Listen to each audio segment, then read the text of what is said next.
Buenas tardes a todos.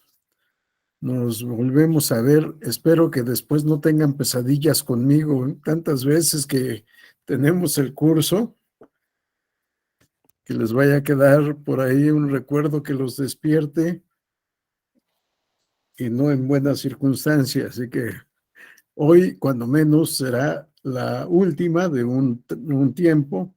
Tendrán un receso en que no estaré yo en estas actividades. ¿Algún comentario, duda o pregunta de lo que hemos visto en todas las sesiones anteriores?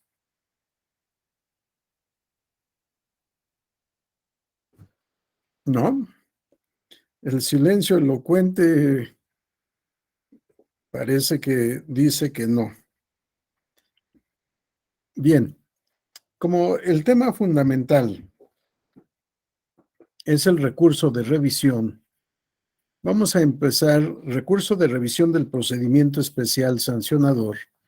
Vamos a empezar de manera inversa a como está propuesto en el programa, porque primero tenemos una breve descripción de este procedimiento especial y luego todo el tema procesal que se refiere al recurso de revisión del procedimiento especial sancionador. Recurso del que realmente poco tenemos que decir, porque el legislador, quizá de manera apresurada o quizá de manera premonitoria, le dedicó solo 2 artículos a este medio de impugnación.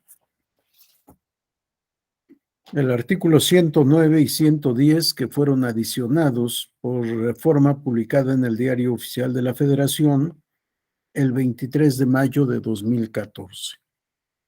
En un tema en el que yo siempre me había opuesto, cuando no tenía derecho a voz ni voto, siendo secretario general de acuerdos del tribunal, y después formando parte de la sala superior como magistrado, porque el tema administrativo sancionador para mí es esencialmente administrativo y por tanto debe ser el Instituto Nacional Electoral el que conozca de todo este procedimiento de principio a fin, desde que inicia, en su caso, la investigación, ya sea por denuncia, por queja o de oficio, hasta que concluya con la declaración, con la resolución de que existe o no infracción, en su caso, si es o no conocido el sujeto responsable y, por tanto, si procede o no imponer sanción. Para mí, todo esto es administrativo. Sin embargo, desde que era presidente José Woldenberg del Consejo General, imagínense nada más de qué tiempo estamos hablando. Desde esa época, José Woldenberg propuso que fuera el tribunal el que impusiera sanciones. Afortunadamente no se logró en mucho tiempo esa reforma, sino hasta 2014. Y hemos instituido en nuestra legislación general este medio híbrido administrativo por una parte, jurisdiccional por la otra parte. Un sistema híbrido porque es el Instituto Nacional Electoral el que se dedica a la tramitación del procedimiento sancionador en una primera etapa, en lo que si fuera proceso equivaldría a la etapa de instrucción, dejando la etapa de juicio o sentencia a un órgano jurisdiccional formalmente. Para mí sería materialmente administrativo y no me equivoco al usar la palabra sería, les voy a explicar por qué. Bueno, este sistema administrativo o este sistema híbrido instituido en 2014 genera la institución del recurso de revisión del procedimiento especial sancionador, que es formal y materialmente jurisdiccional.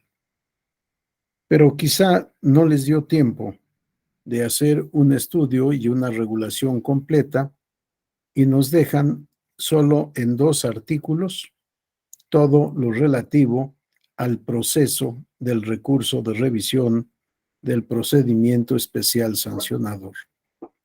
2 artículos que evidentemente son insuficientes. Realmente es uno, solo el artículo 109, porque el 110 es para hacer el envío normativo o envío legislativo a las reglas generales. Realmente el legislador poco legisló en esta materia. Veamos el artículo 109. Procede el recurso de revisión respecto del procedimiento especial sancionador previsto en la Ley General de Instituciones y Procedimientos Electorales en contra A. de las sentencias dictadas por la Sala Regional Especializada del Tribunal Electoral. B. de las medidas cautelares que emita el instituto a que se refiere el apartado D, base tercera del artículo 41 de la Constitución. Inciso D, del acuerdo de desechamiento que emita el instituto a una denuncia. Sí, 3 actos que señala el legislador pueden ser motivo del recurso de revisión que es objeto de estudio en este momento. Veamos cómo se hace referencia en la ley a la procedibilidad de recurso para impugnar las sentencias dictadas por la Sala Regional Especializada. Esta Sala Regional Especializada es la competente para dar por concluido el procedimiento especial sancionador, previsto en 9 artículos o regido en 9 artículos a partir del 470. Y en el artículo 473 bis se establece que la Sala Regional Especializada actuará conforme lo disponga la legislación aplicable. La legislación aplicable tendría que ser, en su caso, la Ley General del Sistema de Medios de Impugnación en materia electoral. Pero esta ley no hizo ninguna referencia a la actuación de la Sala Regional Especializada. La referencia, y referencia porque no regulación, está en la Ley Orgánica del Poder Judicial de la Federación, que a su vez remite a la Ley General del Sistema de Medios de Impugnación. ¿Qué es lo que va a hacer la Sala Regional Especializada?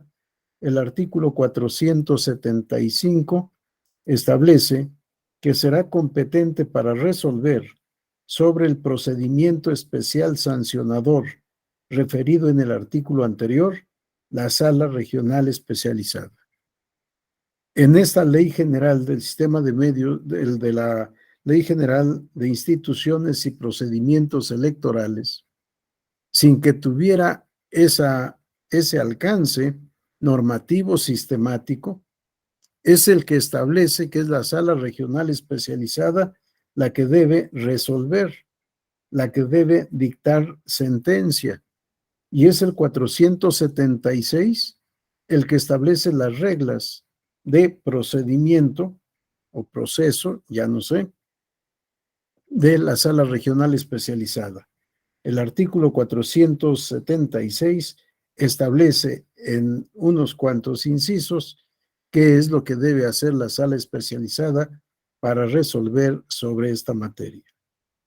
Y en el inciso E del párrafo 2 del artículo 476 se establece: el pleno de esta Sala Regional Especializada en sesión pública resolverá el asunto en un plazo de 24 horas contadas a partir de que haya distribuido el proyecto de resolución. Si el procedimiento especial sancionador es un procedimiento, además de híbrido, sumarísimo, se debe agotar en un plazo brevísimo. Y acabamos de leer, la sala resolverá dentro de las 24 horas siguientes a la distribución del proyecto en sesión pública. Y el artículo 477 establece que las sentencias que resuelvan el procedimiento especial sancionador podrán tener los efectos siguientes. A. Declarar la existencia de la violación objeto de la queja o denuncia. En su caso, revocar las medidas cautelares que se hubieran impuesto. O B. Imponer las sanciones que resulten procedentes en términos de lo dispuesto en esta ley. Si el ámbito de competencia y las formalidades del procedimiento, todas las reglas del procedimiento de actuación de la Sala Regional Especializada están asistemáticamente en la Ley General de Instituciones y Procedimientos Electorales. Y determina cuáles son los efectos de la sentencia que va a dictar la Sala Especializada. Declarar la inexistencia de la violación y, en su caso, revocar las medidas cautelares o imponer las sanciones que resulten procedentes. Si realmente tampoco agota la posibilidad o las posibilidades de la sentencia que dicte la Sala Regional, y pareciera que la Sala Regional Especializada solo puede dictar una sentencia. La práctica nos demuestra que la actuación de la Sala Regional Especializada ha superado en mucho lo que establece esta Ley General de Instituciones y Procedimientos Electorales. Pero regresando al tema, quise decirles de todo esto para saber a qué se refiere el artículo 109 de la Ley General del Sistema de Medios de Impugnación en el inciso A, al establecer la procedibilidad del recurso de revisión del procedimiento especial sancionador cuando establece la hipótesis de ser procedente este recurso para impugnar las sentencias dictadas por la Sala Regional Especializada. Hemos visto entonces que la Sala Regional Especializada puede declarar la inexistencia de la infracción que motivó la denuncia o queja. Pero si puede declarar la inexistencia, obvio es que puede declarar la existencia de la infracción, hipótesis que no está prevista, pero que evidentemente se deduce de los efectos que puede tener este procedimiento. Por otra parte, establece la ley que la Sala Regional en su sentencia puede imponer las sanciones, pero no nos dijo que puede declarar la existencia de la infracción. Sin embargo, en materia sancionatoria, no solo se puede declarar la existencia del ilícito o la inexistencia del ilícito, sino si se declara que la conducta ilícita que motivó la denuncia existe, tenemos que ir al paso siguiente. Están todos los elementos del tipo que está previsto en la legislación como infracción electoral. Vamos a ver ahora, ¿hay o no hay responsable? Porque a diferencia de la materia procesal estrictamente electoral, si se demanda la nulidad de una elección por violencia política en contra de las mujeres por razón de género, se puede no saber quién es el autor de la conducta ilícita. Sin embargo, existiendo la conducta, habrá que valorar si esa conducta de violencia en contra de las mujeres trascendió a la elección y si esta trascendencia afectó el resultado de la elección y por tanto si procede o no declarar la nulidad, con independencia de que sepamos quién fue el autor o de que ignoremos quién fue el autor. Si revisamos el caso de Iliatenco Guerrero, no tengo por aquí a la mano el número, sí, creo que por acá está. La clave del expediente es el recurso de reconsideración 1874/2021. ¿Sí? SUP de Sala Superior, RS de recurso de reconsideración, 1874/2021. Un caso interesante en el que por violencia política, por razón de género, se declara la nulidad de la elección y la defensa del candidato y del partido político triunfador fue: no nos pueden imputar a nosotros esa conducta. No hay elementos de prueba que demuestren que nosotros fuimos. Es más, pudo haber sido la misma candidata que ocupó el segundo lugar quien hubiera hecho esa propaganda para culparnos, para beneficiarse de esa propaganda ilícita, antijurídica, y justificar por qué no ganó la elección. Sí, en la materia electoral es distinto. Podemos no saber quién fue, pero los hechos ahí están. Son comprobados, no controvertidos, y son hechos que trascendieron al resultado de la elección. Por tanto, la Sala Superior determinó declarar la nulidad de la elección. Pero en la materia de infracciones es diferente. En la materia de infracciones tenemos que saber quién fue y quién es el responsable. Si el autor de la conducta ilícita que motivó la denuncia es responsable único, o si hay otros responsables, o bien si es un sujeto que no puede ser sujeto de impugnación por no ser imputable desde otros puntos de vista. Pensemos que la conducta ilícita la llevó a cabo un menor de edad. Quizá no lo podamos sancionar, quizá no lo podamos hacer responsable de la conducta, pero ¿quién fue el responsable? Seguramente habrá alguien responsable. Habiendo infracción, podemos declarar la existencia de la infracción y decir: el que llevó a cabo la conducta no es imputable como responsable, porque es un menor de edad. Tiene 14 años, tiene 13 años, en fin, la edad que tenga. Está demostrada la infracción, está demostrado quién cometió la infracción, pero no se le puede responsabilizar por su minoría de edad, o bien por alguna otra circunstancia. Y esto tendrá que declararlo la Sala Regional Especializada. ¿Hay infracción? Sí. ¿Hay responsable? No, porque habiendo autor conocido, no se le puede imputar la responsabilidad jurídica de su conducta. Por tanto, no procede imponer sanción.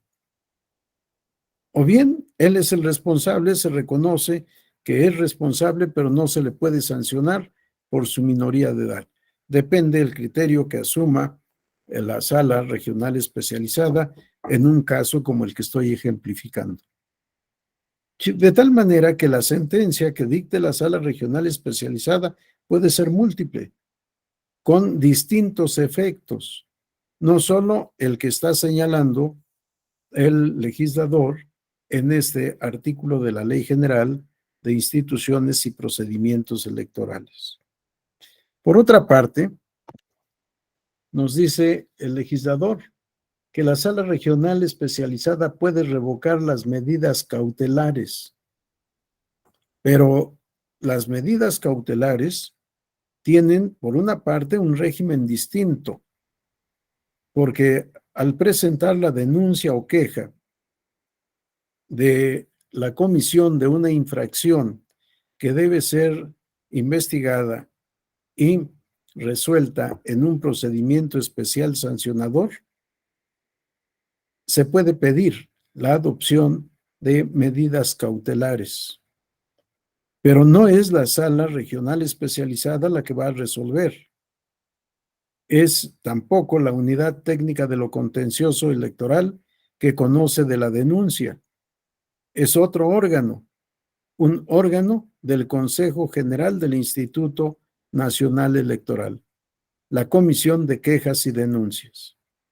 Es la que va a conocer de esa petición de otorgar medidas cautelares y que determina si procede o no otorgar la medida cautelar. ¿Y por qué será la Comisión de Quejas y Denuncias? Porque la medida cautelar se refiere, en este caso, a publicidad, a propaganda política o electoral o propaganda gubernamental en radio y televisión. La Comisión de Quejas y Denuncias determina si procede o no procede otorgar las medidas cautelares solicitadas, o incluso sin petición del denunciante o quejoso. La unidad técnica considera que se debe asumir medidas cautelares por la naturaleza de la conducta denunciada. Y así lo solicita la Comisión de Quejas y Denuncias. Ambos son órganos de la misma institución. Es una actuación o una petición de oficio. La Comisión de Quejas y Denuncias puede conceder lo solicitado o puede negar. Tanto el acuerdo favorable, ordenando medidas cautelares, como la determinación desfavorable, negando asumir medidas cautelares, puede ser objeto de impugnación. O bien, alguna medida cautelar que se haya otorgado y que no se considere que sea conforme a derecho. A pesar de haber otorgado lo solicitado, se puede impugnar. Así que la impugnación ya no es de un acto ni de la unidad de lo contencioso electoral ni de la sala regional especializada, sino de otro órgano que es competente para intervenir en el procedimiento especial sancionador, la Comisión de Quejas y Denuncias. De acuerdo a lo previsto en el artículo 109 de la Ley General del Sistema de Medios de Impugnación, procede este recurso en contra de las medidas cautelares.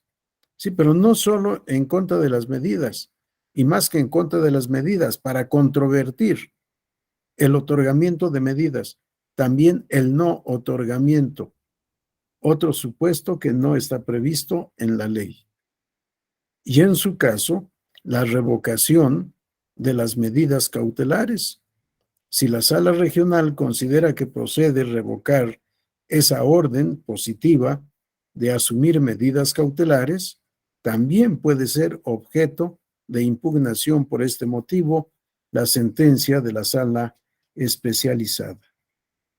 Y se establece en el inciso C del 109 el acuerdo de desechamiento que emite el instituto a una denuncia. Pero no solo el acuerdo de desechamiento, el acuerdo de admisión también puede ser objeto de impugnación. El desechamiento porque agravia probablemente al denunciante o quejoso. El denunciante quiere que se instaure el procedimiento especial sancionador en contra de X sujeto de derecho. La unidad técnica determina desechar esa denuncia o queja. Es impugnable el acto, pero al revés, admite la queja o denuncia y emplaza al denunciado o los denunciados. Él o los denunciados tienen derecho a controvertir la admisión de la denuncia. Y no puede ser por otra vía sino el recurso de revisión del procedimiento especial sancionador. Sí, de tal manera que la enumeración de los supuestos de procedibilidad de este recurso queda definitivamente muy reducido, muy acotado para la realidad. En la realidad, lo que podremos decir y que es aplicable a todos los medios de impugnación, ¿qué se puede impugnar? No solo lo que el legislador dijo en la ley aplicable o en los preceptos aplicables. Son impugnables todos los actos, omisiones o procedimientos que causen agravio a uno de los sujetos del proceso. En el caso específico, a los sujetos que participan en el procedimiento especial sancionador. Cualquier acto del procedimiento especial sancionador, ya sea de la unidad técnica, de lo contencioso electoral, de la Comisión de Quejas y Denuncias o de la Sala Regional Especializada, puede ser objeto de impugnación ante la Sala Superior mediante este recurso de revisión del procedimiento especial sancionador. ¿Alguna pregunta, algún comentario hasta esta parte? Adelante, Gustavo. El micrófono, Gustavo. Buenas tardes. Buenas Buenas tardes a todos. tardes. Buenas tardes, doctor. Si se llegara a interponer el recurso de revisión contra la admisión del procedimiento sancionador, mi pregunta sería, ¿las medidas cautelares de la unidad técnica tendría efectos suspensorios o las medidas cautelares continuarían y en caso de que fuera dado por válido la impugnación en la sala, las medidas quedan sin efecto? ¿Qué pasaría con las medidas cautelares? Es mi duda. A ver, si lo que estamos impugnando es el auto admisorio de la denuncia, no trasciende a las medidas cautelares. Sí, para poder dejar sin efecto la medida cautelar ordenada, se tendría que impugnar, sí, el otorgamiento de medidas cautelares. Sí, depende cuál es el acto controvertido para poder saber cuál puede ser el resultado. Pero además, acuérdense, y te adelantaste a una observación que iba a hacer, pero qué bueno, acuérdense de lo dispuesto en el párrafo 2 del artículo 6 de la Ley General del Sistema de Medios de Impugnación. En ningún caso, la interposición de los medios de impugnación previstos en esta ley producirá efectos suspensivos sobre el acto o la resolución impugnada. Sí, esta es la regla. Por supuesto, puede haber excepciones.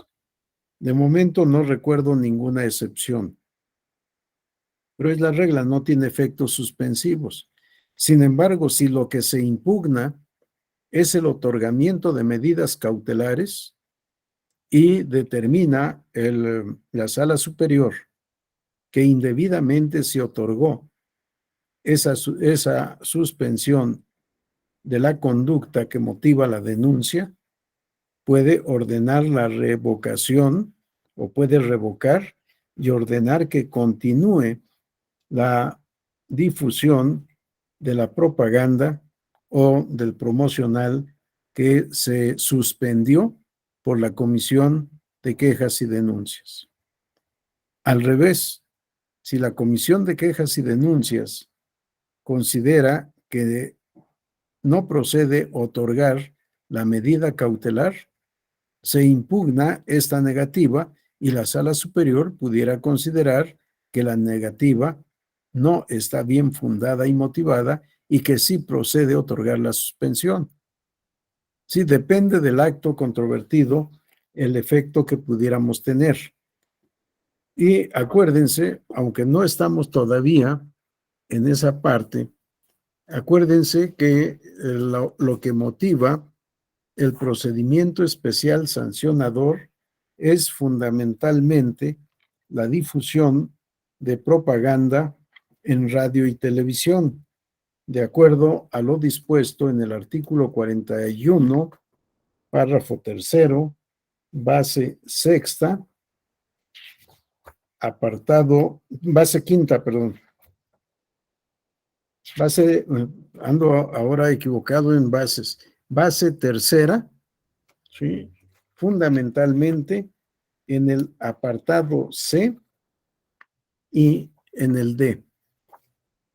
Base tercera. Los partidos políticos nacionales tendrán derecho al uso de manera permanente de los medios de comunicación social. Los candidatos independientes tendrán derecho de acceso a prerrogativas para las campañas electorales en los términos que establezca la ley. Apartado D de esta base tercera del artículo 41. El Instituto Nacional Electoral, mediante procedimientos expeditos en los términos de la ley, investigará las infracciones a lo dispuesto en esta base e integrará el expediente para someterlo al conocimiento y resolución del Tribunal Electoral del Poder Judicial de la Federación. En el procedimiento, el instituto podrá imponer, entre otras medidas cautelares, la orden de suspender o cancelar de manera inmediata la transmisión en radio y televisión de conformidad con lo que disponga la ley. Sí, esta es la razón fundamental del procedimiento especial sancionador. Propaganda política y propaganda electoral, además de propaganda gubernamental en radio y televisión. Medida cautelar, ordenar la suspensión de la difusión de esa propaganda. Ante la orden de suspender la difusión, se puede promover el recurso de revisión del procedimiento especial sancionador y la sala puede confirmar la orden de suspensión o la puede revocar y ordenar que se continúe la difusión. Pero si este acuerdo negativo o positivo de la Comisión de Quejas y Denuncias no es objeto de impugnación, la medida cautelar queda firme.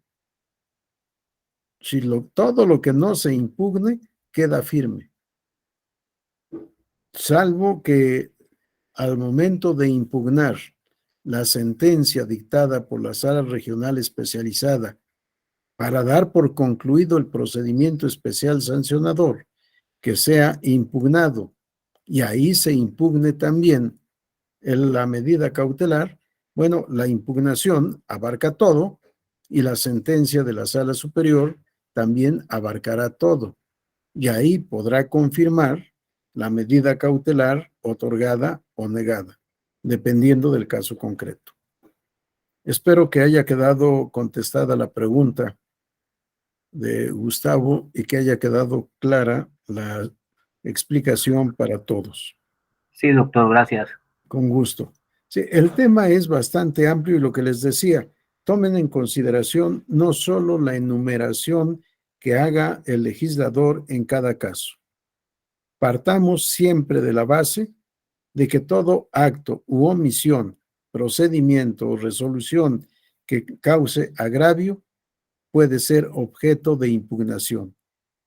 ¿Por cuál vía? Ya dependerá de la materia en la que estemos para ver por cuál de los medios previstos en la ley procede la impugnación. Y si no procediera por ningún medio de los previstos expresamente en la ley, pudiera ser mediante el juicio electoral, que es amplísimo en cuanto a procedibilidad, que no está previsto en la ley, que se ha instituido en la jurisprudencia y que se recurre a este medio, juicio electoral, con mucha frecuencia. Bien. ¿Algún otro comentario, pregunta o duda? Vamos al artículo nuevamente 109 de esta ley para tomar en consideración lo dispuesto en el párrafo 2 y en el párrafo 3. Párrafo 2. La Sala Superior del Tribunal Electoral será competente para conocer de este recurso. Sí, el recurso de revisión del procedimiento especial sancionador es un medio de impugnación uninstancial y solo es competente para conocer y resolver de este medio de impugnación la Sala Superior, nadie más. ¿Quiénes pueden ser responsables? En principio, la Unidad Técnica de lo Contencioso Electoral del Instituto, la Comisión de Quejas y Denuncias o la Sala Regional Especializada. Sin embargo, si por alguna razón interviniera alguna otra autoridad, también sería responsable. Si no descartemos esta posibilidad y habrá que tomar en cuenta que muchas veces intervienen otras autoridades que pueden no estar facultadas para intervenir y habrá que impugnar la intervención aduciendo la incompetencia de su participación. Sí, ya dependerá de cada caso concreto cuál va a ser la argumentación que hagamos valer al promover recurso de revisión. Solo por abreviar, acuérdense porque tenemos otro recurso de revisión en la ley general, que es el recurso de revisión de carácter o naturaleza administrativa que procede ante los propios órganos del Instituto Nacional Electoral. ¿Sí? No hacemos referencia a ese recurso administrativo, sino a este recurso jurisdiccional. El párrafo 3. El plazo para impugnar las sentencias emitidas por la Sala Regional Especializada del Tribunal Electoral, referidas en el presente artículo, será de 3 días. Regla especial del plazo para impugnar. El plazo genérico es de 4 días, aquí es de 3 días, para promover recurso de revisión.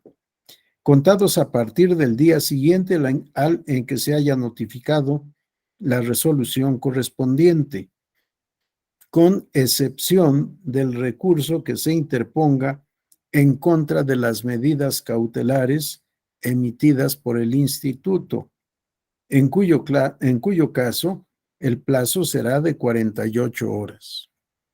Si lo que vamos a impugnar es la negativa o el otorgamiento de medidas cautelares, el plazo para impugnar es de 48 horas. Ya no son 3 días.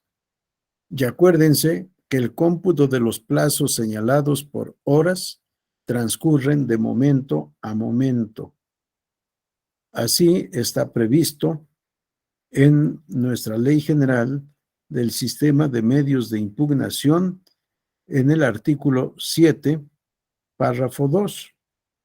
Cuando la violación reclamada en el medio de impugnación respectivo no se produzca durante el desarrollo de un proceso electoral federal o local, según corresponda, el cómputo de los plazos será contando solamente los días hábiles, debiéndose entender por tales todos los días, a excepción de sábados y domingos, y los inhábiles en términos de la ley. Y el párrafo 1, del mismo artículo 7, durante los procesos electorales todos los días y horas son hábiles. Los plazos se computarán de momento a momento. Si están señalados por días, se considerarán de 24 horas. Si los plazos se computarán de momento a momento, de tal suerte que si la notificación fuera hoy a las 6 de la tarde o 6:30 de la tarde, el cómputo de las 48 horas son a partir de ese momento, a partir de las 6 de la tarde, para concluir a las 6 de la tarde del próximo domingo. Si estuviéramos dentro de un procedimiento electoral. Aquí vamos a tener un problema difícil en el cómputo del plazo, porque de acuerdo a la ley, en su texto original, el procedimiento especial sancionador solo procede durante los procedimientos electorales, caso en el cual todos los días y horas son hábiles y no hay problema para computar 48 horas. Notificación hoy a las 6 de la tarde, empieza el cómputo de inmediato. Mañana a las 6 de la tarde son 24 horas y pasado mañana, domingo a las 6 de la tarde, son las 48 horas. Sin embargo, la jurisprudencia de la Sala Superior del Tribunal Electoral ha establecido que el procedimiento especial sancionador procede incluso fuera de procedimiento electoral. Y ahí vamos a tener el problema de cómo computar el plazo. ¿Computamos el plazo solo por días hábiles y horas hábiles? ¿O computamos el plazo como si se estuviera dentro de un procedimiento electoral? Y este desorden que nos trajo la jurisprudencia de la Sala Superior se ve ahora multiplicado por la disposición legal de que tratándose de violencia política por razón de género en contra de las mujeres, el procedimiento especial sancionador procede en cualquier tiempo. No es necesario estar en procedimiento electoral. También fuera de procedimiento electoral, en cualquier tiempo procede el procedimiento especial sancionador. Por tanto, el cómputo de los plazos se nos va a dificultar en la vida práctica. Si se toman en cuenta o no los días inhábiles y las horas inhábiles.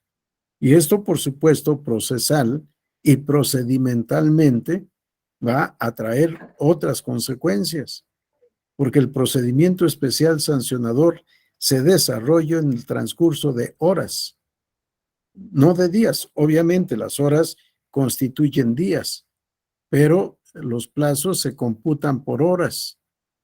¿Cómo computar esas horas si vamos a estar en procedimiento, fuera de procedimiento electoral, cuando no todos los días son hábiles, ni todas las horas son hábiles? Estos son temas prácticos que habrá que ir resolviendo en cada caso.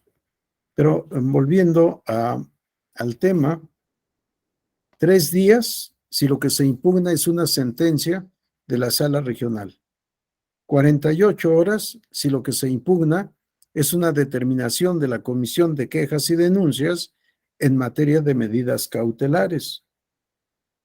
Y el inciso C, el acuerdo de desechamiento.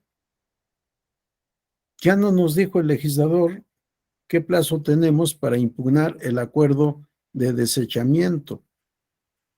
Y tampoco nos dijo el legislador cuál es el plazo aplicable si se impugna el auto admisorio de la queja o denuncia. ¿Qué hacemos en estos casos? ¿Qué plazo vamos a aplicar? ¿El de 3 días o el de 48 horas? A ver, ayúdenme. ¿Qué hacemos?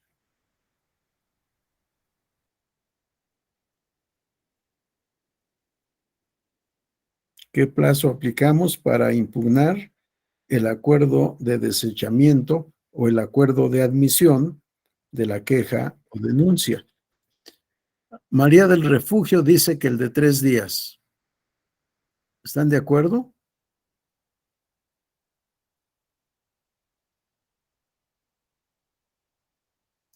¿O es otro?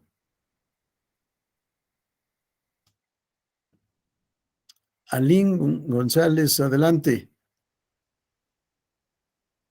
¿No sería el de horas desde una vez que tiene conocimiento del mismo? Bueno, pero ya no fue Una vez que te das respuesta, por sino notificado. pregunta. Bien. Bueno, el de ¿Alguien horas, tiene otra no opinión? sé. ¿Alguien opina de otra manera? Ya tenemos dos diferentes. María del Refugio dice 3 días y Aline dice 48 horas, aunque no sé si fue afirmativa o pregunta también. ¿Alguien opina algo diferente?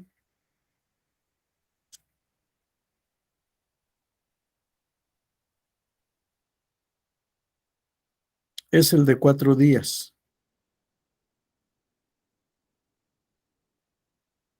¿Estamos de acuerdo, sí o no? ¿Y por qué? Por supuesto. María del Refugio, adelante. Buenas tardes, doctor. Buenas tardes, Buenas compañeros. tardes. Pues se aplicarían las reglas de todos los demás medios de impugnación. Bueno, del resto, Gracias. generalmente sería el de 4 días. Gracias. Jesús Andrés. Exactamente, iba a decir lo mismo, doctor, atenernos si no hubiese, de forma supletoria, estar con los otros las reglas de los otros medios de impugnación, como bien dijo la compañera. A ver. Inicialmente iba a decir eso. A ver, vamos a ver si es cierto. Dijeron los dos, aplican las reglas de los otros medios, pero los otros medios son apelación, reconsideración, inconformidad, juicio para la protección de derechos político-electorales del ciudadano, juicio de revisión constitucional electoral. ¿Cuál regla aplicamos? ¿De cuál de todos esos medios aplicamos? Porque ustedes dijeron las reglas de los otros medios.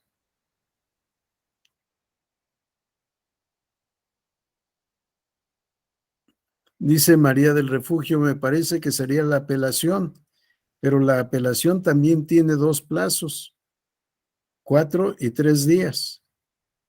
Y tiene razón en lo que nos está diciendo María del Refugio. ¿Por qué? Porque el artículo 110 establece para la tramitación, substanciación y resolución del recurso previsto en este libro, serán aplicables en lo conducente las reglas de procedimiento establecidas en esta ley y, en particular, las señaladas en el recurso de apelación. Sí, de acuerdo a la pregunta y a lo dispuesto en el 110, tendría razón María del Refugio. Pero no, si leemos con cuidado otra vez el 110. ¿Hacia dónde nos envía el 110?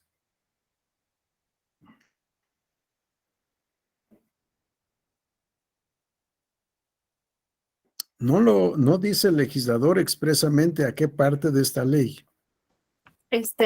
Bueno, sí, nos dice que es atendiendo al título 3º del libro 2. Pero Sí, bueno, claro. ahí me parece que sería el de 4 días porque el de 3 es excepcional, ¿no? Se aplica solamente por una razón. No recuerdo el momento por qué razón. Perfecto, sí, correcto.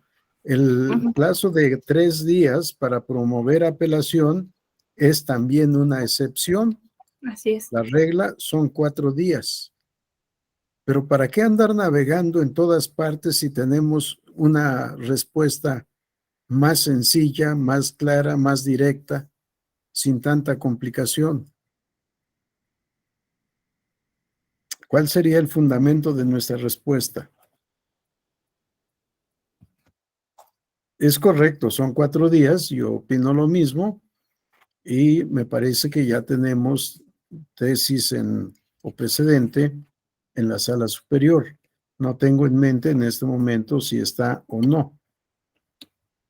A ver, ¿por qué 4 días?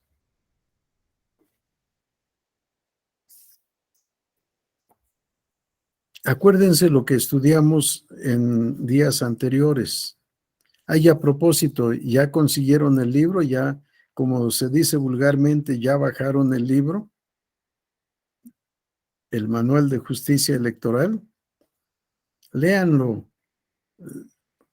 Es gratis, además. Y cuando cuando tengan insomnio, léanlo. A lo mejor logran conciliar el sueño. Lo digo con todo respeto para los autores y las autoras.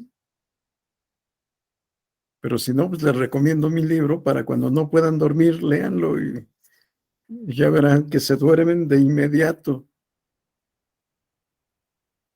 Bien, ¿cuál es la respuesta? Acuérdense que ya vimos este tema y la crítica permanente que he estado haciendo en la Ley General del Sistema de Medios de Impugnación. Tenemos un título segundo con el rubro de las reglas comunes aplicables a los medios de impugnación. Y el artículo 6, párrafo 1. Las disposiciones del presente título rigen para el trámite, sustanciación y resolución de todos los medios de impugnación, con excepción de las reglas particulares señaladas expresamente para cada uno de ellos. ¿Sí? Lo excepcional es la normativa prevista para cada medio de impugnación. La regla es aplicar lo que está en este título segundo. Si para el recurso de revisión del procedimiento especial sancionador no tenemos una regla especial, cuando el objeto de impugnación es la admisión o el desechamiento de la queja o denuncia, nos vamos a las reglas generales. Pero así también está en el 110. El 110 no es muy claro, pero así está.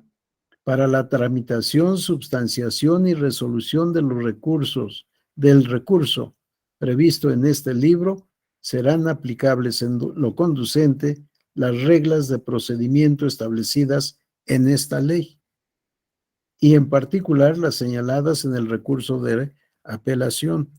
Sí, pero ¿a qué nos remite? A las reglas generales. Lo que no esté previsto en las reglas generales, tenemos que recurrir a la normativa del recurso de apelación.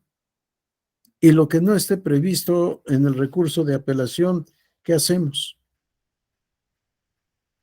¿A qué ordenamiento jurídico recurrimos? No está en las reglas generales, no está en las reglas específicas del recurso de apelación.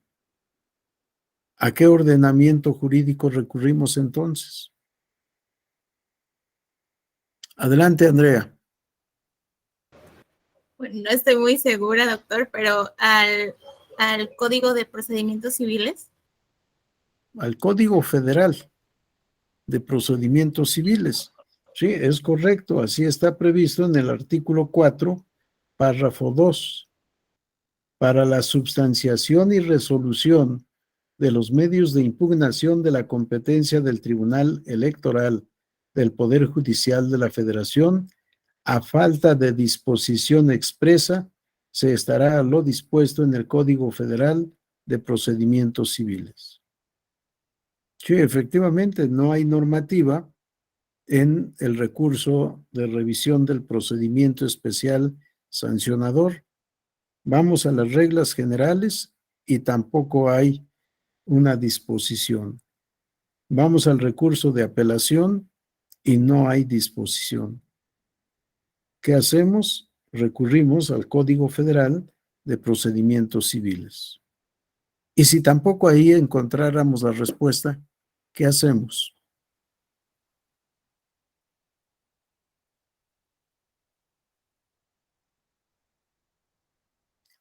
Y no son preguntas capciosas, ¿eh?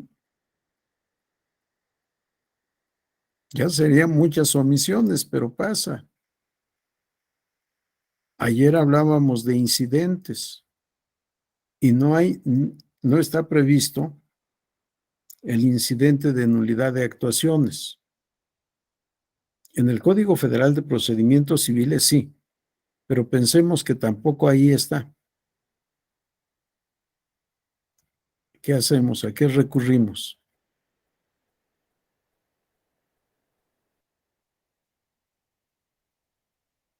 a los principios generales del derecho o antes a la jurisprudencia.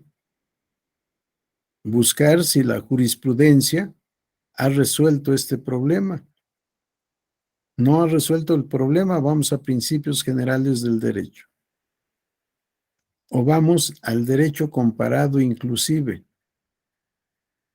¿Para qué? Para invocarlo, para invocar si encontramos solución en la doctrina, ¿sí? ¿Qué solución se le puede dar para que sea una solución justa?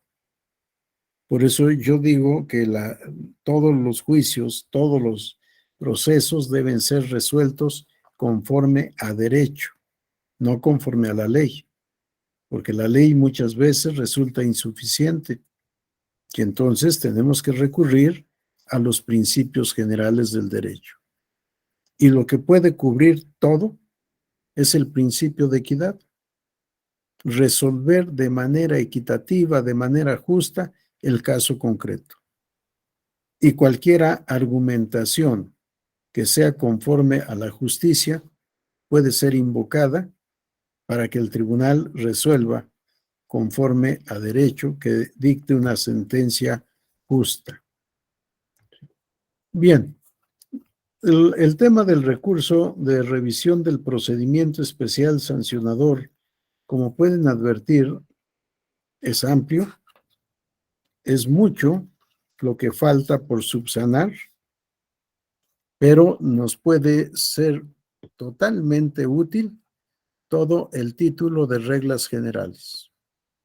Lo que no esté en este título o libro sexto, vamos al título de reglas generales y ahí podemos encontrar la solución. No la encontramos ahí, vayamos al capítulo regulador del recurso de apelación a ver si encontramos. No encontramos la respuesta, vamos al Código Federal de Procedimientos Civiles.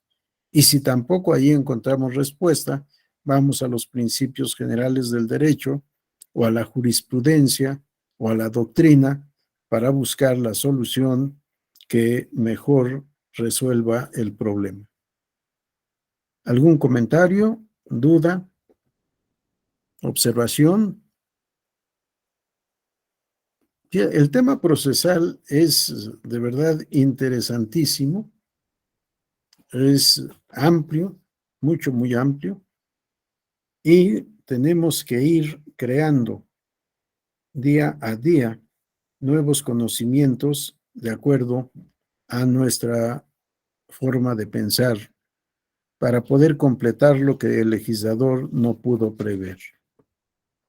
Bien, una referencia mayor al procedimiento especial sancionador. Es un tema también amplísimo. No podríamos agotar el estudio de este tema en 2 horas ni en 4, nos llevaría muchísimo. Yo propongo, no lo he escrito todavía, lo voy a escribir, espero tener oportunidad de hacerlo, el estudio del procedimiento especial sancionador, no como un procedimiento administrativo, sino como un proceso jurisdiccional.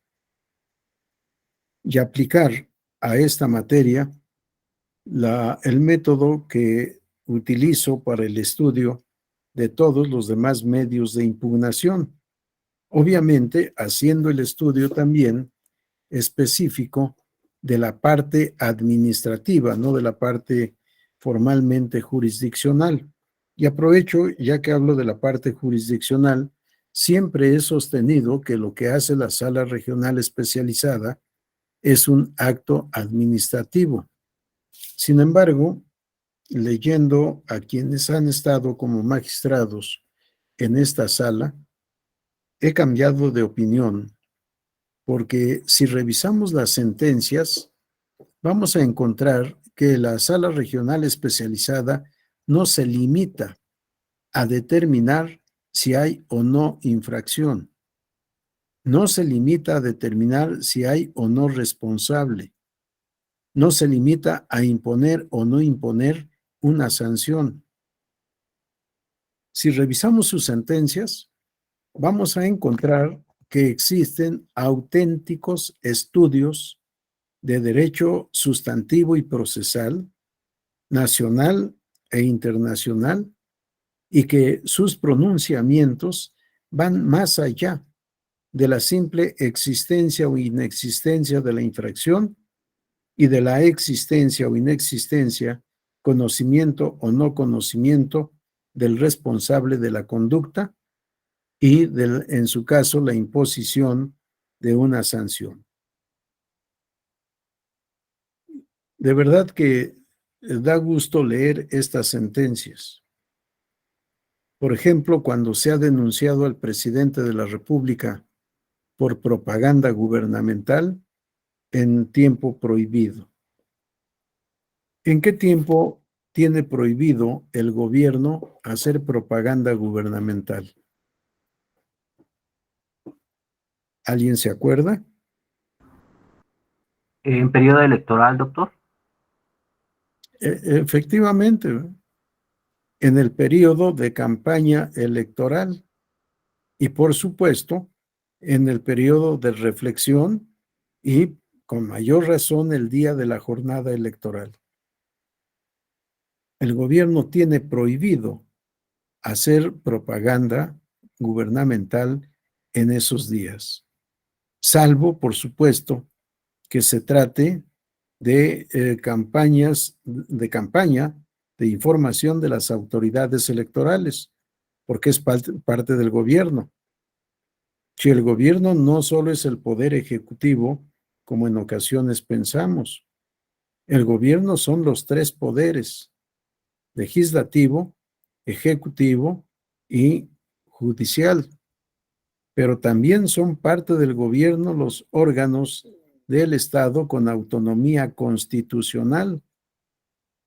Por tanto, cuando decimos el gobierno, abarcamos a todos aquellos que ejercen el poder público y de los tres niveles, por supuesto: federal, estatal o local y municipal, con sus correlativos en la Ciudad de México. Y ahora parece que tenemos que decir que 4 niveles de gobierno: nacional, federal, local y municipal. ¿Por qué nacional? Por la existencia de órganos como el Instituto Nacional Electoral. No tienen competencia solo en materia federal, y eso está en la Constitución. Tienen competencia en materia federal, en materia local y en materia municipal electoral. Y está el artículo 41, ahora sí, base quinta, en donde se enumeran las facultades para elecciones federales y locales. En la base quinta, déjenme localizar esta parte, o si alguien ya localizó. Base quinta: la organización de las elecciones es una función estatal que se realiza a través del Instituto Nacional Electoral y de los organismos públicos locales en los términos que establece esta Constitución. Y si nos vamos al apartado B, corresponde al Instituto Nacional Electoral en los términos que establecen esta Constitución y las leyes, inciso A, para los procesos electorales federales y locales. Sí, es la propia Constitución la que le da la naturaleza de órgano nacional, no federal, órgano nacional, y que le otorga facultades para la materia electoral federal, la materia electoral local y la materia electoral municipal. No se menciona específicamente lo municipal, pero queda en el contexto de lo local. El Instituto Nacional de Transparencia y Acceso a la Información es otra autoridad nacional. De tal manera que ahora podemos hablar de 4 niveles de gobierno: nacional, federal, local y municipal. Y así lo ha establecido la Suprema Corte de Justicia de la Nación en su jurisprudencia. E incluso ha llegado a hablar de 5 órdenes de gobierno: nacional, federal, local, municipal y de la Ciudad de México, que por supuesto se equipara en lo local, en el orden interno de cada entidad federativa. Se divide lo local de lo municipal. Son 2 órdenes de gobierno diferentes y 2 sistemas normativos diferentes. Bien, el procedimiento. Adelante, Enrique. Sí, gracias.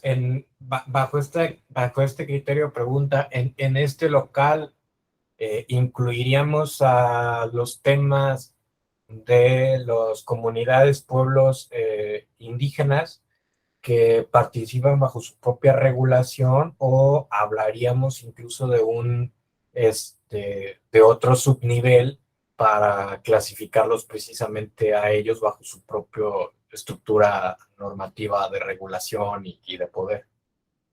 Qué interesante, Enrique. No, por supuesto que quedan en el orden local, pero más ya una vez dentro del local, quedan en lo municipal. Nada más que lo municipal dividido en 2 aspectos. En materia electoral en específico, el que se rige por el sistema de partidos políticos y el que se rige por el sistema de usos y costumbres, que ahora acostumbran denominar sistema normativo interno. Sí, les digo que esto es un absurdo porque nadie se rige por un sistema normativo externo. Todos nos regimos por sistema normativo interno. Lo externo no nos puede vincular.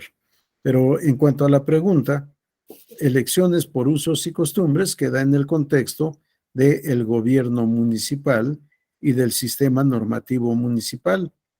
Uno legislado, escrito, emanado del Poder Legislativo del Estado y en su caso de las leyes generales, y el otro que se rige por usos y costumbres.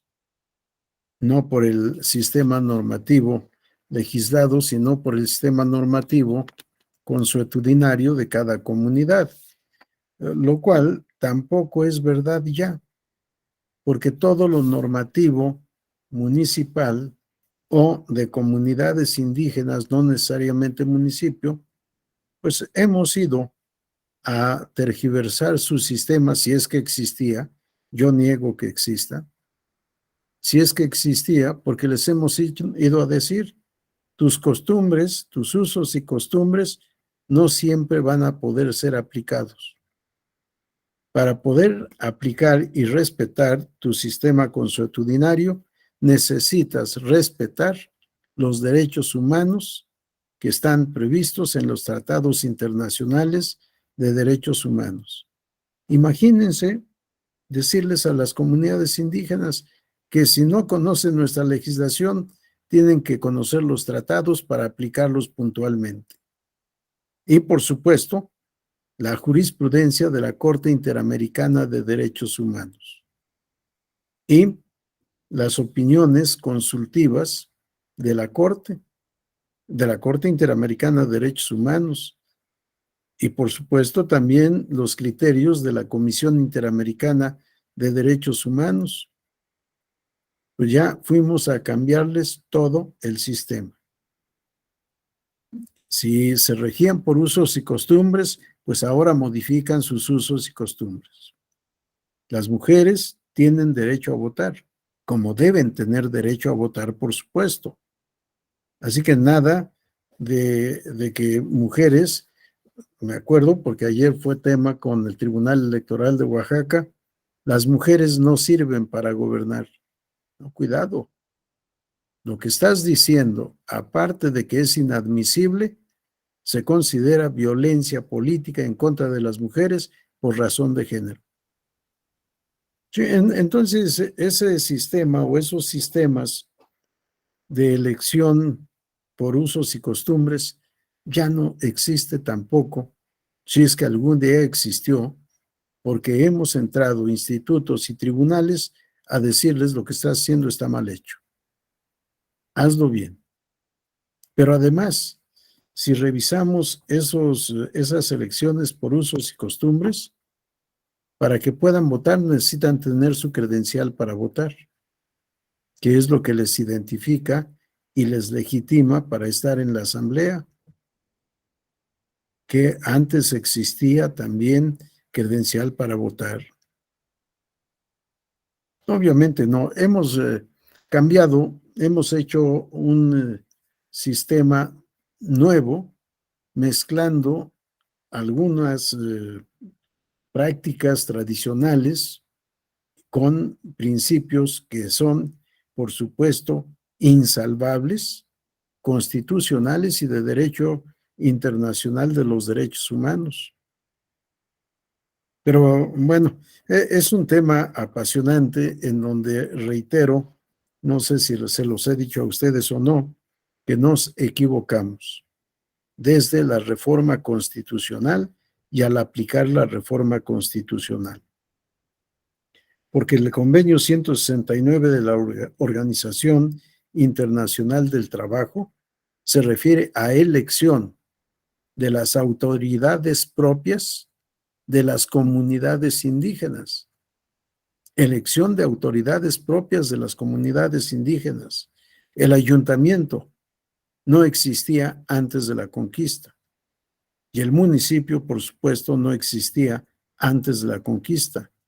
Entonces, la elección de integrantes de ayuntamientos no puede ser por usos y costumbres, de acuerdo al convenio 169, y ni siquiera de acuerdo a lo previsto en el artículo 2 de la Constitución, porque no se refieren a esas elecciones. Se refieren los usos y costumbres a elecciones de sus autoridades propias, internas, las que existían desde la época anterior a la conquista. Que también se equivocó ahí el reformador de la Constitución y estableció antes de la colonización. México no fue motivo de colonización, sino de conquista. Pero en fin, hay varias cosas que tenemos que revisar, que tenemos que repensar y componer. ¿Cuándo procede el procedimiento especial sancionador? Conforme al artículo 470 de la Ley General de Instituciones y Procedimientos Electorales, que no es la finalidad del legislador tampoco, sino que parece que quiso darle clase al legislador de las 32 entidades federativas, y dispuso lo siguiente en el 470, párrafo 1. Antes déjenme leerles otro artículo en donde digo que el legislador federal le quiso dar clase al legislador local. Artículo 440.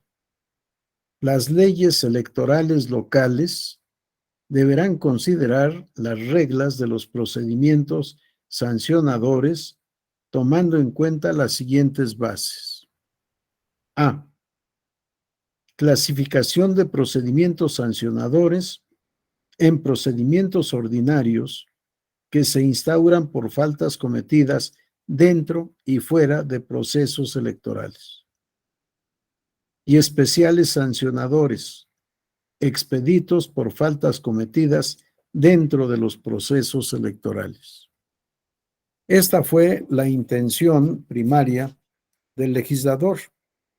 Procedimiento ordinario sancionador procede en cualquier momento, en cualquier tiempo. Procedimiento especial sancionador, única y exclusivamente dentro de los procedimientos electorales. Mientras no haya procedimiento electoral, no puede proceder el identificado como PES, procedimiento especial sancionador. Sin embargo, el Tribunal Electoral Sala Superior vino a romper este sistema normativo al establecer en su tesis de jurisprudencia 10/2008 que el procedimiento especial sancionador se puede instaurar antes o después de un procedimiento electoral y, por supuesto, dentro del procedimiento electoral. Y después viene el legislador a instituir el procedimiento especial sancionador para los casos de violencia política en contra de las mujeres por razón de género. Y establece con todas sus letras que procede en cualquier momento, que las denuncias en materia de violencia política por razón de género se deben tramitar conforme al procedimiento especial sancionador y que procede en cualquier tiempo. Y con esto se ha venido a convertir en asistemático en cuanto a tiempo el procedimiento especial sancionador. Ahora ya procede en cualquier momento. Se hizo nugatorio lo dispuesto en esta base A del artículo 440, párrafo 1. Y el procedimiento especial sancionador procede en cualquier momento. Publicar el artículo. El artículo 470, párrafo 2, reformado por decreto publicado en el Diario Oficial de la Federación el 13 de abril de 2020. La Secretaría Ejecutiva, por conducto de la Unidad Técnica de lo Contencioso Electoral, instruirá el procedimiento especial establecido en este capítulo en cualquier momento cuando se presenten denuncias o de oficio por hechos relacionados con violencia política contra las mujeres en razón de género.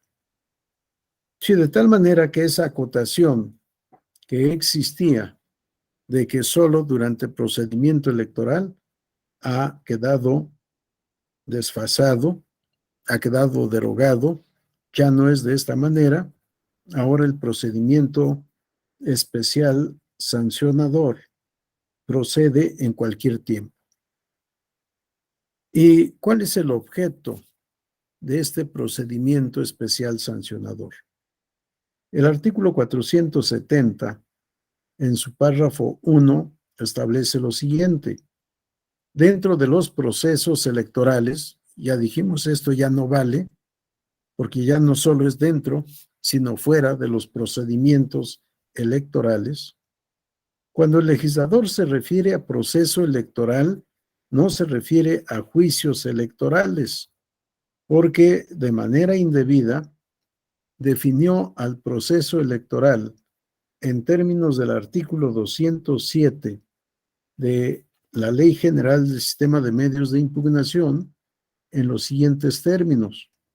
El proceso electoral es el conjunto de actos ordenados por la Constitución y esta ley, realizados por las autoridades electorales, los partidos políticos, así como la ciudadanía, que tiene por objeto la renovación periódica de quienes integran los poderes legislativo y ejecutivo, tanto federal como de las entidades federativas, de quienes integran los ayuntamientos en los estados de la República y las alcaldías en la Ciudad de México.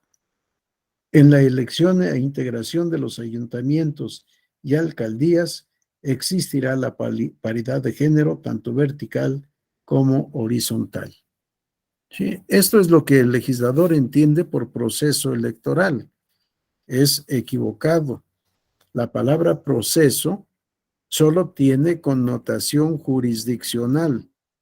Proceso es sinónimo de juicio, sinónimo de causa, sinónimo de pleito en términos del derecho procesal español. Pero lo que les leía, dentro del proceso electoral, los procesos electorales, eso ha quedado ya derogado, porque el procedimiento especial sancionador procede ya en cualquier momento, por disposición legal, cuando se trate de violencia política en contra de las mujeres por razón de género. Y por disposición jurisprudencial, en cualquier momento, siempre que haya violación a lo previsto en los artículos 41, base tercera, y 134, párrafo octavo, ambos artículos de la Constitución. Leo el artículo 470, párrafo 1. Dentro de los procesos electorales, la Secretaría Ejecutiva del Instituto, por conducto de la Unidad Técnica de lo Contencioso Electoral, instruirá el procedimiento especial establecido por el presente capítulo cuando se denuncie la comisión de conductas que a. violen lo establecido en la base tercera del artículo 41 o en el octavo párrafo del artículo 134 de la Constitución. B. Contravengan las normas sobre propaganda política o electoral. Y C.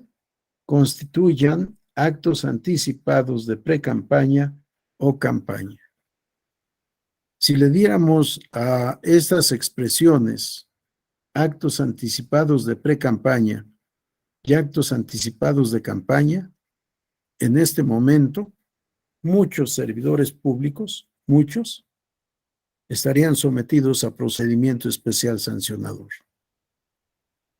Pero desafortunadamente, la misma Ley General del Sistema de Medios de Impugnación ha establecido lo que se debe entender por actos anticipados de campaña y actos anticipados de precampaña. Artículo 3, párrafo 1, inciso A. Actos anticipados de campaña. Los actos de expresión que se realicen bajo cualquier modalidad y en cualquier momento fuera de la etapa de campañas, que contengan llamados expresos al voto en contra o a favor de una candidatura o de un partido, o expresiones solicitando cualquier tipo de apoyo para contender en el proceso electoral por alguna candidatura o para un partido. Y lo que estamos viendo todos los días son actos anticipados de campaña electoral, de las llamadas corcholatas, no lo digo yo, lo dijo el señor presidente de la República y lo dicen los interesados de manera orgullosa, autodenominándose corcholatas. Salvo Ricardo Monreal, que ha dicho que no asume ese calificativo. Actos anticipados de precampaña. Las expresiones que se realicen bajo cualquier modalidad y en cualquier momento durante el lapso que va desde el inicio del proceso electoral hasta antes del plazo legal para el inicio de las precampañas, que contengan llamados expresos al voto en contra o a favor de una precandidatura. Vean nada más cómo el legislador acotó estos actos anticipados de precampaña. Solo hay actos anticipados de precampaña para el legislador cuando estos se realicen desde el inicio del procedimiento electoral hasta antes del plazo legal para el inicio de las precampañas. Así que nadie incurre en acto de precampaña en esta época, porque no ha iniciado el procedimiento electoral. Adelante, Andrea. Doctor, entonces podríamos decir que si estos actos se cometen después de haberse constituido el consejo para el inicio de un proceso. Efectivamente, lo que estamos, el inicio del procedimiento electoral se da en el mes de septiembre del año anterior al de la jornada electoral y empieza con la primera reunión pública o primera sesión pública del Consejo General, ¿sí? En el caso de la materia federal. Y esta sesión debe ser en la primera semana del mes de septiembre del año anterior al de la elección. ¿Sí? Entonces, al limitar a estos plazos, pues nadie está cometiendo infracción porque estamos fuera del tiempo que tipifica el legislador para incurrir en actos anticipados de precampaña.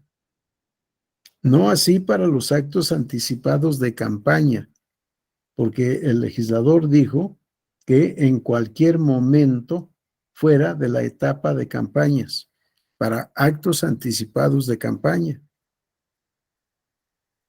Sin embargo, se ha vuelto todo esto un problema de interpretación y de aplicación de la ley. ¿Han sido denunciados los servidores públicos? Sí.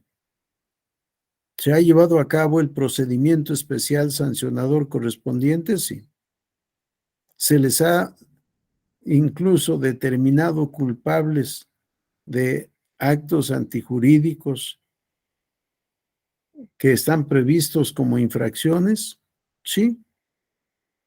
Pero como son servidores públicos, no se les puede sancionar, porque la ley establece para los servidores públicos que una vez acreditada su responsabilidad, se debe dar vista al superior jerárquico para que él determine qué sanción procede a imponer.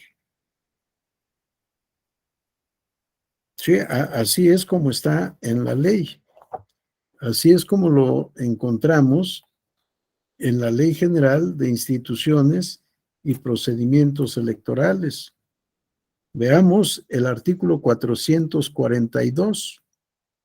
Son sujetos de responsabilidad por infracciones y viene toda la enumeración: partidos políticos, agrupaciones políticas, aspirantes, precandidatos, candidatos, candidatos independientes, ciudadanos, cualquier persona física o moral, observadores electorales, organizaciones de observadores, autoridades o los servidores públicos. La enumeración sigue con los notarios, los extranjeros, los concesionarios de radio y televisión, las organizaciones de ciudadanos, las organizaciones sindicales, laborales, patronales o de cualquier otro signo, los ministros de culto religioso, asociaciones, iglesias o agrupaciones de cualquier religión y todavía los demás. Pero en el inciso F de este artículo 442, párrafo 1, es en donde están los servidores públicos. Y cuando vamos a las sanciones aplicables a los servidores públicos, a cada uno de los sujetos responsables, pero en específico a los servidores públicos, vamos a encontrar que no existe sanción prevista. El 457, párrafo 1, cuando las autoridades federales, estatales o municipales cometan alguna infracción prevista en esta ley, incumplan los mandatos de la autoridad electoral, no proporcionen en tiempo y forma la información que les sea solicitada o no presten el auxilio y colaboración que les sea requerida o los órganos del instituto, se dará vista al superior jerárquico y en su caso presentará la queja ante la autoridad competente por hechos que pudieran constituir responsabilidades administrativas o las denuncias o querellas ante el agente del Ministerio Público que deba conocer de ellas. Si las autoridades, los servidores públicos, no tienen prevista una sanción, da vista al superior jerárquico y que el superior jerárquico determine qué pasa por haber cometido infracción. Y en el caso del presidente de la República, pues no tiene superior jerárquico. En el caso de los gobernadores, no tienen superior jerárquico. En el caso de gobernadores, se ha dado vista a los congresos de los estados. Los congresos de los estados, como normalmente están integrados por diputados que forman parte del partido político al que pertenece el gobernador, pues nada hace. O bien, si hace, pues, ¿qué es lo que determina? En el mejor de los casos, amonestar al gobernador y se acabó. Ya fue sancionado, fue amonestado públicamente. Si el tema de los servidores públicos es un tema en el que es necesario revisar por infracciones electorales qué hacer, pero no dejar impune la conducta, porque queda sin castigo al mandarlos al superior jerárquico para que él instaure el procedimiento administrativo correspondiente. Y casi nunca se hace algo por esto. Y la Sala Regional Especializada los ha declarado responsables de la Comisión de Conductas Antijurídicas. Y la Sala Superior ha confirmado estas determinaciones. Sin embargo, pues no pasa nada, porque no es posible exigirle, no es posible jurídicamente exigirle al superior jerárquico, sanciona. Esa es su responsabilidad, sancionar o no. Que a su vez el que no sanciona sea sujeto sancionable es otra cosa.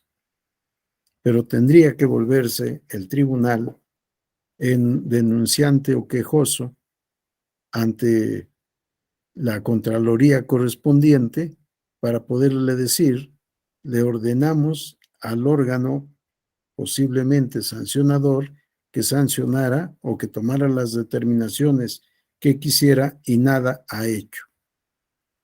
No nos ha contestado siquiera a la notificación de la sentencia o al requerimiento que le hemos hecho para que nos informe cómo ha cumplido la sentencia. En fin, varios temas. Para la procedibilidad de este procedimiento especial sancionador, leímos que procede cuando se viole lo establecido en la base tercera del artículo 41, en el párrafo octavo del 134 de la Constitución, cuando contravengan las normas sobre propaganda política o electoral, o bien que constituyan actos anticipados de campaña o precampaña. Lo previsto en el en el artículo 41, párrafo tercero, base tercera, apartado C, porque nos remite el legislador de la ley ordinaria solo al artículo 41. Y en el apartado C es en donde están todas las reglas constitucionales sobre difusión de propaganda política, propaganda electoral y propaganda gubernamental en radio y televisión. Y recordemos que es el Instituto Nacional Electoral la única autoridad administradora del tiempo del Estado en radio y televisión para fines electorales. El apartado C de esta base tercera establece: en la propaganda política o electoral que difundan los partidos y candidatos, deberán abstenerse de expresiones que calumnien a las personas. Una de tantas reglas. Durante el tiempo que comprendan las campañas electorales federales y locales, y hasta la conclusión de la respectiva jornada comicial, deberá suspenderse la difusión en los medios de comunicación social de toda propaganda gubernamental. Sí, otra regla. Durante las campañas electorales y hasta la conclusión de la respectiva jornada comicial, deberá suspenderse la difusión en los medios de comunicación social de toda propaganda gubernamental. El señor presidente de la República hace propaganda gubernamental todos los días en las llamadas conferencias matutinas o mañaneras. Se le ha pedido, se le ha ordenado que deje de hacer propaganda gubernamental y como es juarista, pues no acata las sentencias de la sala. ¿Y qué se puede hacer? Sí, nada. El presidente de la República no tiene superior jerárquico. Pero bueno, sí, tanto de propaganda gubernamental, tanto de los poderes federales como de las entidades federativas, así como de los municipios. Sí, se debe suspender toda propaganda gubernamental. No importa si es nacional, federal, local o municipal. No importa si es del legislativo, del ejecutivo o del judicial o de los órganos con autonomía constitucional, se debe hacer esta suspensión desde que inicia la jornada electoral hasta que, desde que inicia la etapa de campaña electoral hasta que concluye la jornada electoral. Durante todo ese tiempo, prohibido hacer propaganda gubernamental para no afectar la equidad en la contienda. Establece el propio artículo 41, párrafo tercero, base tercera, apartado C, las únicas excepciones a lo anterior serán las campañas de información de las autoridades electorales, las relativas a servicios educativos y de salud, o las necesarias para la protección civil en casos de emergencia. Sí, esta propaganda que puede hacer el gobierno solo es propaganda de difusión de las autoridades electorales, para invitar a votar, por supuesto, o para decir cómo se debe votar, o cualquier otro tema de carácter electoral, pero que sea de carácter electoral. Las campañas de las autoridades de educación tampoco se suspenden. La que haga la Secretaría de Educación Pública o las secretarías locales. También toda la propaganda relativa a salud y la propaganda necesaria para la protección de la población para los casos de emergencia. Salvo estas excepciones, todo el resto de propaganda electoral se debe suspender.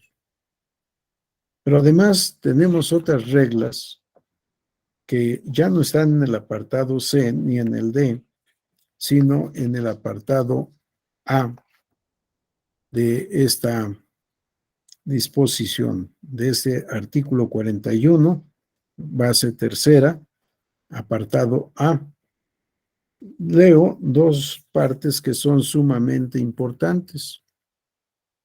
Los partidos políticos y los candidatos en ningún momento podrán contraer o adquirir por sí o por terceras personas tiempo en cualquier modalidad de radio y televisión.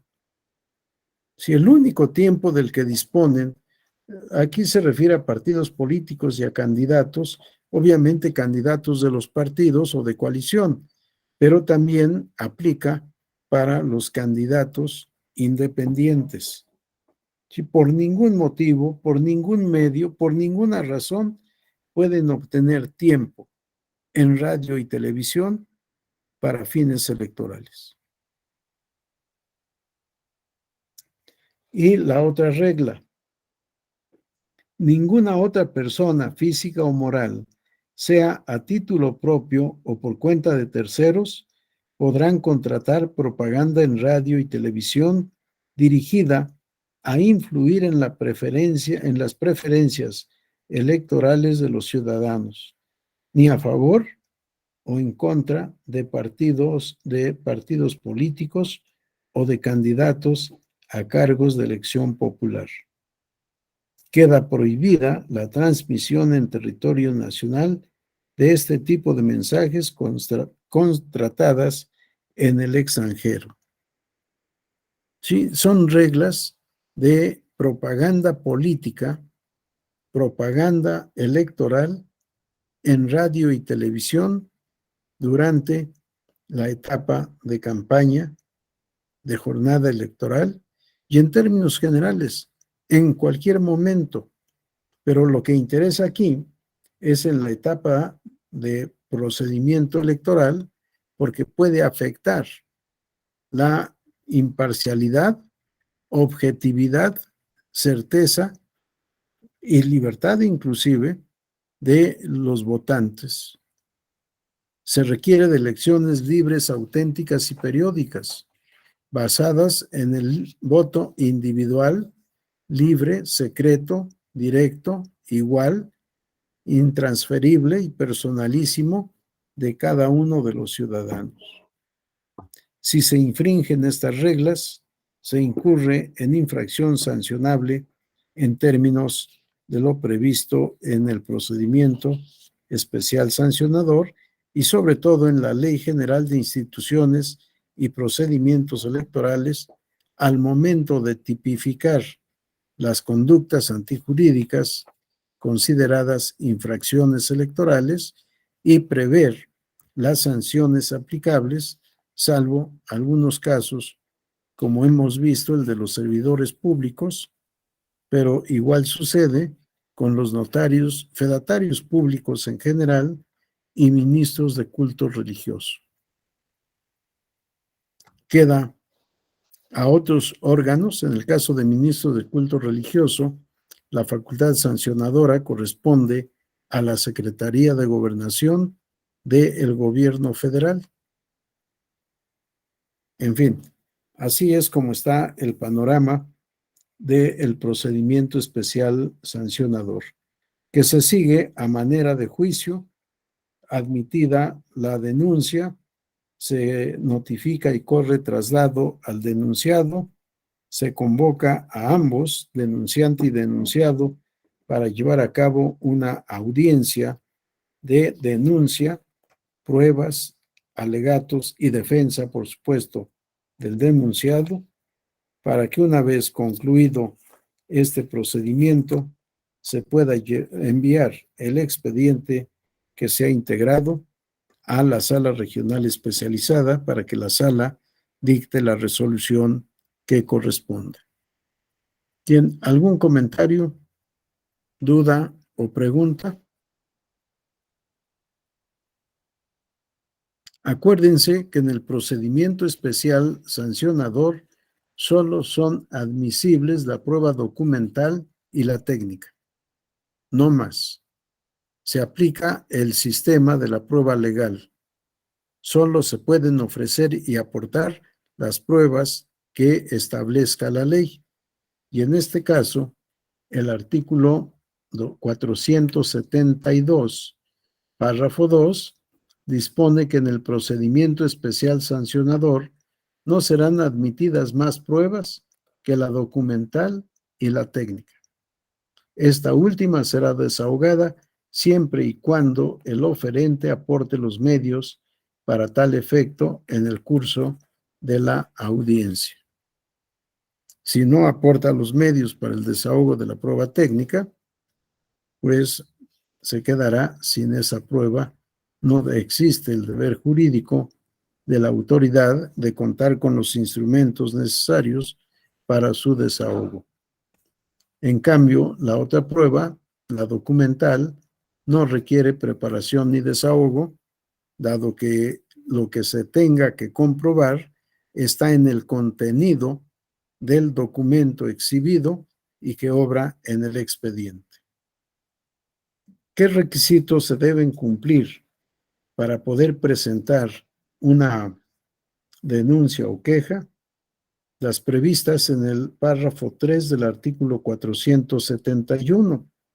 Establece que deberán cumplirse los siguientes requisitos: nombre del quejoso o denunciante, con firma autógrafa o huella digital; domicilio para oír y recibir notificaciones; documentos necesarios para acreditar la personería cuando el denunciante no actúa en nombre propio, sino a nombre de otro.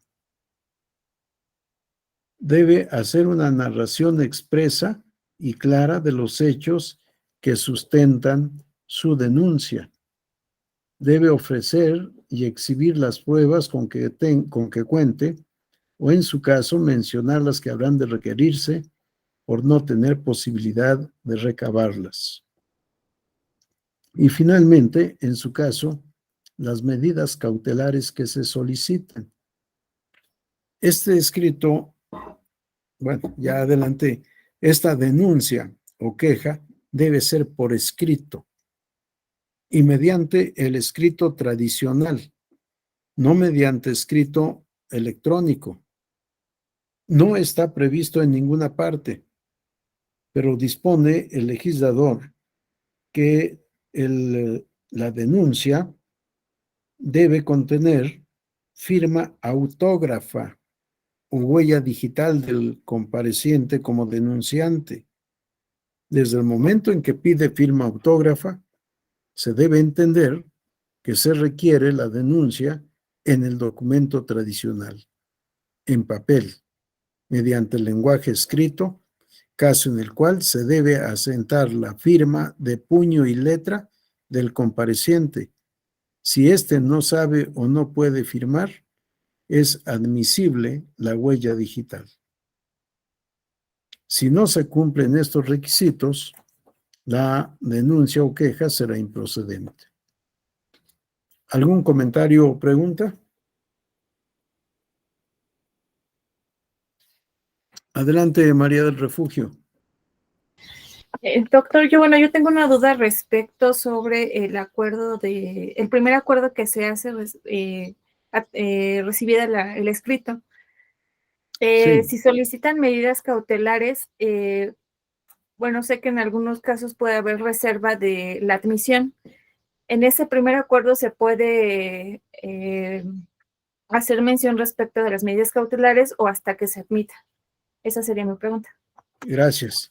Gracias. Sí, eso de reserva de admisión, a mí me parece que está fuera de orden jurídico. Sí, o se admite o se desecha. Pero efectivamente en la práctica hemos visto esta situación, me reservo la admisión. En tanto, a ver, pero si no ha sido admitida, si todavía no sabemos qué suerte va a correr esa denuncia o queja, ¿cómo puedo solicitar que se tomen medidas cautelares? Sí, creo que la reserva de admisión no se puede, no se debe dar, sobre todo por lo previsto en el párrafo 6 del artículo 471. La unidad técnica de lo contencioso electoral de la Secretaría Ejecutiva deberá admitir o desechar la denuncia en un plazo no mayor a 24 horas. ¿Sí? ¿Reserva para qué? ¿Reserva por cuánto tiempo? Sí, normalmente va más allá de un día esa admisión. pero entonces se está incumpliendo lo previsto en el párrafo 6 del artículo 471. Sí, Sí, bueno, para mí, sí, perdón. adelante, adelante, adelante. Bueno, por lo que he visto, generalmente hacen esa reserva respecto de que se tienen que llegar de mayores elementos. Entonces hacen una serie de requerimientos y por esa razón es que se amplía ese plazo de la ley establecido. Entonces, por esa razón, bueno, me surgió ahorita la duda sobre las medidas cautelares, pero Sí. bueno, estoy de acuerdo con usted respecto de la temporada, bueno, del plazo. Exacto. Y claro, ya no es facultad de la unidad técnica.